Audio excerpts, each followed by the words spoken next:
Dues bèsties televisives i comunicatives. John Carling i Oriol Malet, què tal, com esteu? Aquí l'editora Yolanda Bataller, que diu, Oriol, que sempre que escrius, sempre que publiques, ella és una mica... En aquest cas no, perquè és a Coma Negra, ara parlem de bèsties, bèstia que fas aquí, però en algun moment la Yolanda també ha estat al darrere, no, Oriol? Sí, la Yolanda va ser una de les meves primeres... Abans li explicava al John, editores, almenys de quan em van començar a fer encàrrecs més d'obra, més meva, més personal. Expliquem, l'Oriol Malet és il·lustrador, ell ha fet els dibuixos d'aquesta meravella, d'aquest Bèsties, i en John Carling ha fet el text. Per tant, què pot sortir malament? Sortir bé per força. Enhorabona. Sou, de fet, una parella que ja fa uns quants anys, no, John, que treballeu plegats. Heu fet ja Mandela i el General, l'any 2019, y ara aquest segon còmic. ¿Es una pareja estable o es intermitente? Sí, no, mira, el tema aquí es que el libro es solo una especie de pretexto. Estamos aquí para demostrar lo que es el matrimonio perfecto. O sea, ese es el objetivo. Es living apart together, o sea, ¿no? Es un libro que tiene su moraleja y su cosa, pero la moraleja es que véanos a nosotros, que somos la parella feliz. Parella que treballa junta, perquè a part del que has dit, cada diumenge estem a l'avantguàrdia, a la comèdia humana. Pero ahora, parte del secreto es que no vivimos bajo el mismo techo. Eso es como para empezar. D'entrada, qui són aquestes bèsties, aquests tocinos? Que farem avui una recepta amb tocino i de... Sí, la cosa avui està molt de porc, eh? I cabres. Qui són aquestes bèsties? Qui són les bèsties, John? No, tu. Doncs les bèsties són éssers humans, en realitat.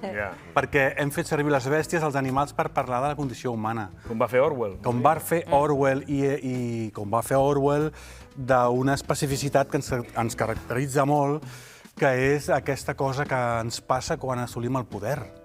Que l'ànima, no sé què ens passa, que ens corromp, ¿no? Es l'eròtica del poder. Sí, es la erótica del poder. Sí, la erótica del poder. Sí, bueno, esta es una historia basada absolutamente en hechos reales y todos los puntos claves de la historia son absolutamente fidedignos con la terrible realidad. El poder corromp? Sempre corromp? Bueno... Indefectiblement? No, indefectiblemente no, pero yo creo que una vez que alguien o un grupo de personas ha estado en el poder más de X tiempo, creo que hay una fórmula matemática. O sea, no sé cuál será, pero yo creo que hay algo así como 8 años, 3 meses, 2 semanas, 7 horas, 5 minutos y 3 segundos, y hay clic.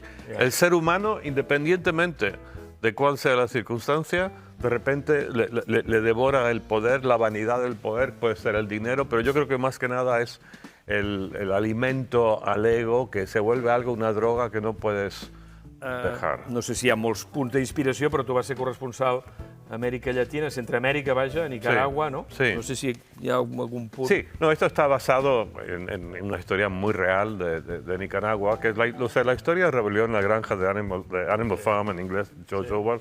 Es un súper clásico, un libro cortito. Para los que no lo habéis leído, los libros cortos ahora creo que molan, van bien.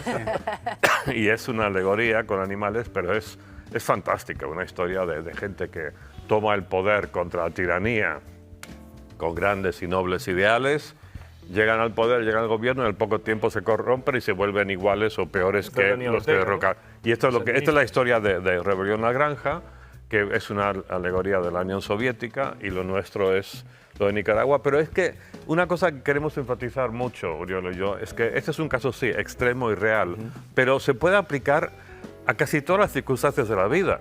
O sea, en una empresa, de repente fulanito o fulanita la nombran aquí y se vuelve insoportable y tirano, y incluso en una cadena de televisión, o sea, obviamente no en TV3, pero en... Aquí mai. No, Pero en todo lo demás sí, pero en la alcaldía de no sé qué lugar, en un lugar remoto, de repente alguien que es un tipo simpático, que llega con la idea de que vamos a mejorar el agua, esto, y de repente está en el poder más de 3, 4 años y se vuelve un tirano. Entonces, esa es la historia contada a través de una alegoría, una historia muy extrema, pero... Cabra, cabrito, bé! Eso. Y els tocinos. María, no, és que m'ha vingut Pepe Rubianes. Te vols a fichar para la película, ya que haces también esto. No, m'ha vingut Pepe Rubianes quan feia això, imitava els animals i feia cabra, cabrito, bé. Molt bé. Maria... T'ha quedat preciós. Sí, És que els animals els fa molt bé. No, falta el cabron, després del cabrito, feia el cabron. Tira, molt bé, El molt bé. boc. Maria, animals, que també fas molt bé el poder. Hem esmentat Daniel Ortega, hi ha aquest cas, però n'hi ha alguns també de més recents. Porto exemples de Daniel Ortega i d'altres presidents, de declaracions que han fet també, per veure com les podem analitzar, a veure què us sembla. Arrenquem, com dèiem, pel president de Nicaragua, que fa declaracions com aquestes. Recapaciten, reflexionen un poco los gobernantes españoles, porque el pueblo español sí lo sabe. Ellos siguen actuando y comportándose como colonizadores. Los descendientes del franquismo, esos son hijos de Franco, los que han quedado allí todavía. No sé com ho veieu. Jo me'n recordo, jo vaig compartir un moment amb Daniel Ortega, amb Fidel Castro i amb Felipe González. Chico. Estem parlant de fa uns quants anys. Estem parlant de fa uns quants anys, quan Felipe González era al escolta, poder i jo era corresponsal a I et van Madrid. posar una cadira com ells? No, perquè llavors encara no tenia aquests tics, diríem. Encara era cabra. No era tocino, Daniel Ortega, encara era cabra. Hi va haver una trobada allà, una gira de Felipe González per Centroamèrica, i hi va haver aquesta trobada de Fidel Castro, Daniel Ortega... Menudo trío. Sí, amb uns puros tots. Amb uns puros, no? Tots? Sí, però s'ha transformat, no? No sé, aquests últims anys no sé ben bé què li ha passat, que sembla com si s'hagués trastocat, realment. Va, que us porto més exemples. No marxem gaire lluny geogràficament, anem a Veneçuela. Ahir li van preguntar, per exemple, a l'expresident del govern, José Luis Rodríguez Zapatero, si creia que Nicolás Maduro és un dictador o un demòcrata. És veritat que ell va marejar una mica la perdiu per no pronunciar-se, però sentim Maduro amb algunes de les seves declaracions. Dile no a WhatsApp. Fuera WhatsApp de Venezuela. Yo voy a romper relaciones con WhatsApp. Porque WhatsApp la están utilizando para amenazar a Venezuela. Això és de fa pocs mesos, és a dir... Sí, no fa... I es descarregarà Telegram? O hi havia alguna alternativa en el moment? No sé quina relació té ara mateix Nicolás Maduro amb WhatsApp, però em sembla ser que no li agradava gens perquè deia que allà arribaven manipulacions. És el dimoni. Però vaja, tenim un altre exemple que s'ha fet un futur president que s'ha fet amb una de les xarxes socials com és Twitter, Donald Trump, que està a punt de tornar a convertir-se en president dels Estats Units, ell que no s'amaga de missatges com aquests. He says, you're not going to be a dictator, are you? I said, no, other than day one. We're closing the border and we're drilling. After that, I'm not a dictator, okay? Només seré dictador el primer dia, quan ja ho tingui tot fet, o sigui, el primer dia farà tot el que li John sembla. Carlin era allà seguint les eleccions i aquest missatge va generar impacte, no? Deixeu-me ser dictador per un dia, no? Sí. Pero mira, está sacando ejemplos interesantes, pero es que hay algo que se nos ocurrió esta mañana, bueno, cuando estábamos haciendo una entrevista con la señora de F, que no lo había ni pensado. Es que ahora mismo, ¿cuál es la historia internacional de noticias más grande del mundo?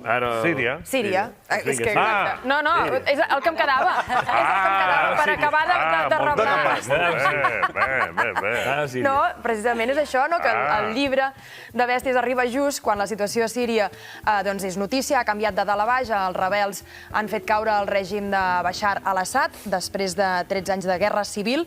El president derrocat s'ha hagut de refugiar a Rússia i ja hi ha nou primer ministre, és Mohamed al-Bashir. Veurem, per tant, com evoluciona tot plegat, però, efectivament, això crec que lliga perfectament amb el llibre. No, pero es que tenemos imágenes en el libro que son que hizo Oriol, que son exactamente eso. Sí. No, a ver, enséñanos. No, pero mientras lo buscas, o sea, el tema de Assad que ahora acaban de derrocarle. Él llegó al poder, creo, en el año 2000. Y como esta gente, las cabritas buenas, llegó al poder, había esperanzas de que iba a acabar con la tiranía de su papá. Él venía de Londres, su esposa era inglesa. Exacte, Sí, mira, ¿ves? Esta es la imagen que... Busquem una càmera per ensenyar. Sí, és que s'assembla. És això, Es la imagen que acabamos de ver. Es repeteix constantment. De fet, una de les coses que portem dient és que partim d'una realitat molt concreta, però en realitat aquí, en el llibre no ho esmentem mai. És el punt de partida perquè la intenció nostra ha estat universalitzar una història que es pugui replicar a totes aquestes realitats que es van repetint en bucle constantment. I per què de tots els que hi ha a l'Arca de Noé, les cabres i els porcs?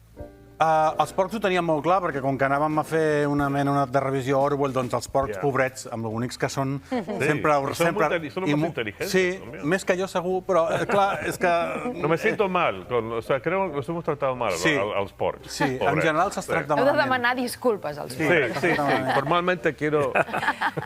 I les cabres ho sé, perquè en un moment donat, quan vam dir, molt bé, ara ja els dolents seran els porcs i qui seran els bons, Jon? I em va dir, mira, com que tenim el punt de partida de Nicaragua, ell em va explicar que un dels animals per excel·lència a Nicaragua són les cabres, i per contraposició estètica funcionava molt bé aquesta cosa tan flonja, no? Hi ha un moment fins i tot de mímesi, no?, de Sí, transformació. de fet, Apareix la cua del... Molt bé, el que diferencia aquest llibre de l'enèsima revisió de la història d'Orwell és que aquí el potencial lector o lectora és testimoni gràficament de com les cabres, que són els bons, a mida que es van podrint, es van transformant en porcs, no? Tu vas veient com, vas llegint amb imatges com de sobte, pum, creix un nas, creix una cua, creix unes orelles i dius, ui, aquí amarro, aquí está pasando alguna cosa, ¿no? Pero mira, podemos hacer lo de Siria para acabar con ello un segundito, ¿no? Que este señor llega al poder con esperanzas de que va a reformar, un demócrata en el año 2000 y que acabó siendo un monstruo, y ya estamos viendo lo de están descubriendo las celdas de Damasco y todo esto. Y ahora, ¿qué pasa? Llegan estos otros al poder, la gente todo sale a celebrar otra vez en la calle, y vamos a ver qué va a pasar con estos. Es la gran incógnita. Amb l'Ayatollah Khomeini, no? Estava exiliat a París, estava a gran llibertat, i mira, va apel·lar primer a 4 opositors, però després ja sabem com va acabar amb una situació delirant. Jo voldria fer 3 apunts i una 3? pregunta. Molt breu. Un és la relació del llibre amb Maus, que penso que hi ha un vincle important. Després, com treballem els animals, és a dir, els animals ens fan millors persones, ens rodegem d'animals i, en canvi, tenim moltes frases, moltíssimes, que insultem amb animals, no? Ets un porc, ets un gos, asa, bèsties, etc. Però la feina és sublim aquí i hi ha altres paral·lísimes més enllà del que dieu. I després una pregunta que em sembla que ha passat, que és, vosaltres porteu molts anys defensant aquest projecte, molts anys, creient-hi molt, i em consta que hi ha hagut grans grups al món, arreu, que us deien, sí, però és massa dur, potser canvieu això, potser canvieu allò altre, i en canvi vosaltres us heu mantingut ferms de dir, no, volem explicar aquesta història així, ho volem fer així, amb aquesta idea que a vegades les editorials diuen, no, és que la gent ho trobarà massa dur, o poder no estan preparats per aquest tema, o no és un tema de moda, i en canvi penso que, ostres, que al revés, no? Que les editores estem per obrir nous temes, nous debats, I us heu mantingut, i heu trobat Estiveri, que són l'editorial basca, no? A banda de Coma Negra en català, que han apostat i que us fan arribar a Amèrica Llatina, que era un somni també. Expliquem una mica l'experiència. Com ha anat això? Com a bona editora que vens de ser, estàs molt ben documentada. És veritat, és un projecte que fa 3 anys que vam iniciar i que hem cregut molt fermament i que pot semblar mentida, però que fins i tot a nosaltres, o tot un Jon Carlin, costava de fer entendre, depèn de com, no? I l'anàlisi jo crec que és interessant si es fa a nivell d'editorial. Les editorials de vegades pequen molt de és que això no vendrà, és que això no és molt comercial. Potser si estiguéssiu parlant de Palestina o de Rússia, te'n recordes? Van bé frases com aquestes. Això ja fa Joe Sacco. Això ja ho fa Joe Sacco i ho fa molt bé, no se'l pot, molt bé. Doncs, clar, nosaltres ens hem mantingut molt ferms, perquè pensem que, clar, i a més, com també deies, la realitat de Nicaragua és una realitat relativament poc coneguda. I això, que a l'hora de col·locar un projecte pot semblar un impediment, perquè és que, clar, la gent per nosaltres era tot el contrari. Era l'oportunitat d'explicar a la gent què és el que està passant allà, no? i ser atrevit avui en dia costa, té un risc, però bé, a vegades els riscos s'han de... Diu que segueixi els passos de Maus. Sí. Doncs moltes gràcies, Oriol, moltes gràcies, Jon. Hi ha esperança, malgrat tot, no? Sí. Bueno, no ho sé. Ha sigut ahir molt bé. Aquestes bèsties que acabem de publicar. O sea, este libro se puede comprar solo para arrancar 4 o 5 páginas porque es tan bueno y enmarcar los textos. Si quieres, olvídate de la historia. Perfecte. Doncs moltes gràcies a tots dos.